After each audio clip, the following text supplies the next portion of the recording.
Hey everyone, it's Susan with Sharksploitation Sunday, and today we have a special episode. It's the Ripoff Roundup. Oh yeah, not exactly 100% sharksploitation, but 100% aquatic horror. Yep, we're going to talk about those movies that ripped off Jaws in the 70s and early 80s, but we will focus on two of them that actually, yeah, they rode the coattails of Jaws, but they're awesome standalone masterpieces of aquatic horror cinema. Which ones are those? Well, we'll talk about it in just a second, but first I want to remind you to hit that like button and subscribe so I can keep thrusting these videos upon you. I'm not even going to get into Jaws, you guys, because if you haven't seen Jaws, you should be out flogging yourself in the middle of the highway right now. Shame on you. Well, it came out in 1974. It grossed $470 million worldwide and became the first summer blockbuster. We all know what a masterpiece this movie is. And of course, when something is that successful, you have all of the wannabe coattail riders that come right behind it. Oh, and they did. Now, some of these ripoffs actually just replaced the plot of Jaws with literally any other creature. They didn't even have to be aquatic. And then a couple of them kept the shark and just blatantly plagiarized Jaws as a movie. One of them, The Last Shark that came out in 1981, was actually legally forcibly removed from circulation because they were so close to the original plot of Jaws.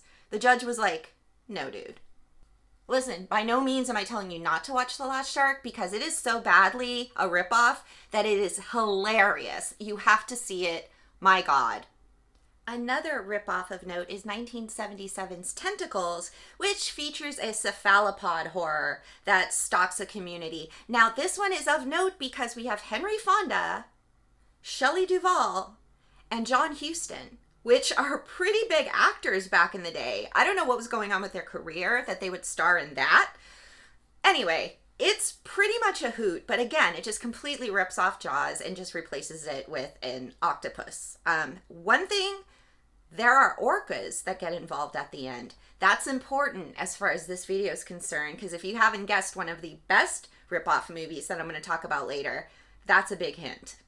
The last kind of throwaway ripoff we're going to talk about is 1976's GRIZZLY, which is literally the plot of Jaws with just the shark replaced with a grizzly bear.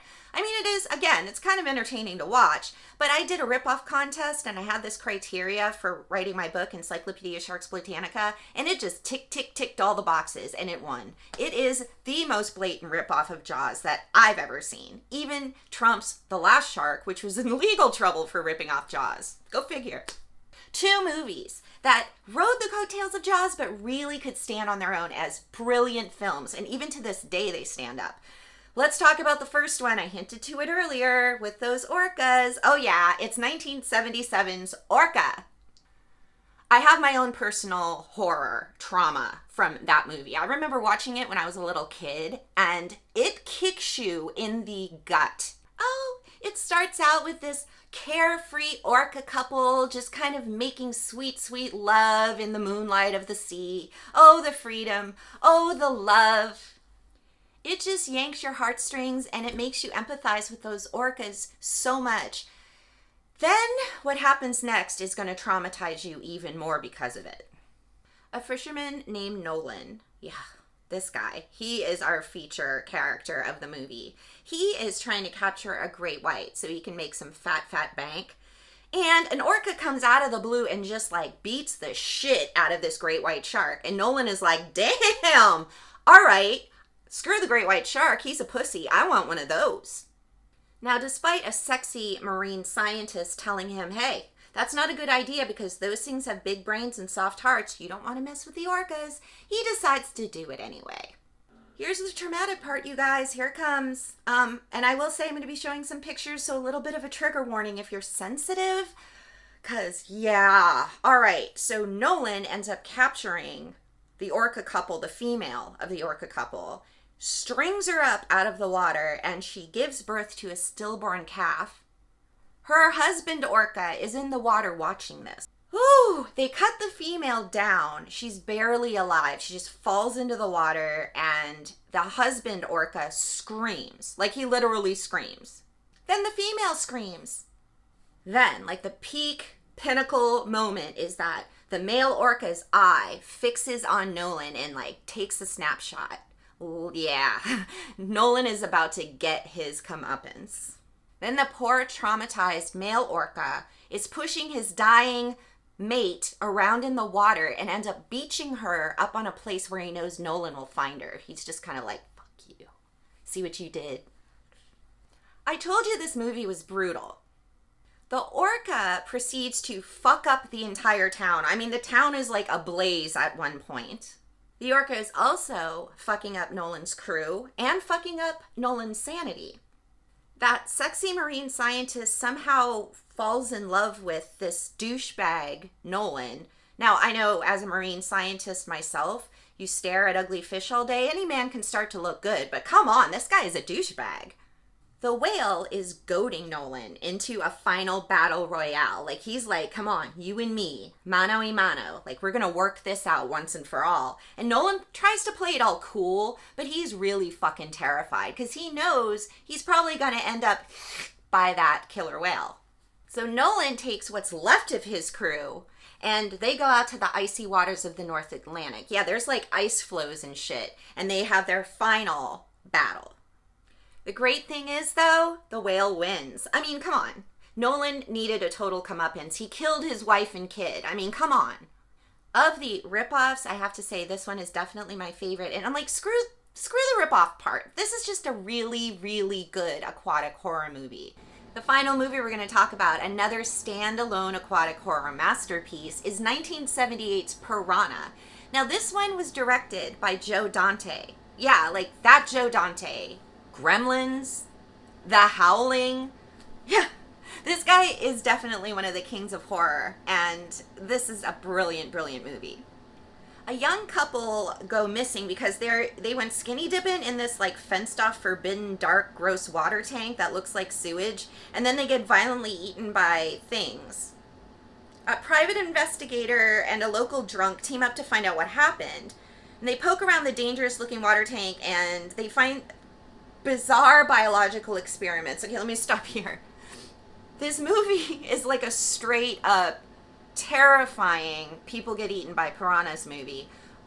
But this part just stands out like a sore thumb, and you've got these claymation weird creatures that are in this lab in the beginning of the movie, and I'm just thinking, what? Anyway, our dynamic duo, brilliant as they are, decide it's a good idea to just like release all of the water out of this weird, gross tank and allow these piranhas to get into the river system. This guy comes out of the blue and is like, no! And it turns out that he's the doctor that created these mutant fish to destroy rivers in the Vietnam War. And he's like, yeah, they're weaponized and they were out of control and bred like flies, and now you just let them out into the river. It's great. So all three of these mental cases get on this flimsy raft and they float down the river, and down the river is a summer camp that has a bunch of little kids in the water who are probably going to get their little toes nibbled, along with their face and entire body. The expert marine biologist is Barbara Steele, which is... Barbara Steele! Oh my god. She's fabulous in this movie. So, of course, we have our assholes, just like we had in Jaws. We have a corrupt businessman who refuses to listen to reason, won't close the summer camp resort because it's the grand opening, he's got to make a lot of bank. And then we have the camp counselor who's forcing all the children into the water to do some swim races. Super fun carnage ensues, and this movie does not hold back on showing us the carnage of these kids having their little tushies eaten by piranha. Razor sharp teeth on the kiddos, yikes. And then the drunk guy, he ends up going into the water to release all of this poison into the river system while all the people are still in it. Double yikes. The ending scene features the lovely Barbara Steele. She's telling the public that everything will be okay and there's no longer any danger. And she says this to the camera in a really creepy way as we're shown the piranha making it to the sea. Ah, I smell a sequel. Actually, one sequel, a remake, a sequel to the remake, and then a remake of the sequel to the other sequel. I don't know, there's a lot. Listen, I do not know why Piranha had all that sequel remake success, and where's Orca? What happened to Orca? I would totally be down for an orca franchise, wouldn't you guys? Well, that's it for today, kids. Thanks for joining me on this Ripoff Roundup. Definitely make sure you check out Orca and Piranha if you haven't already. And if you're interested in my book, Encyclopedia Sharksploitanica, of course you can always purchase it through the link in the description box below. I'll see you next time, guys. Bye!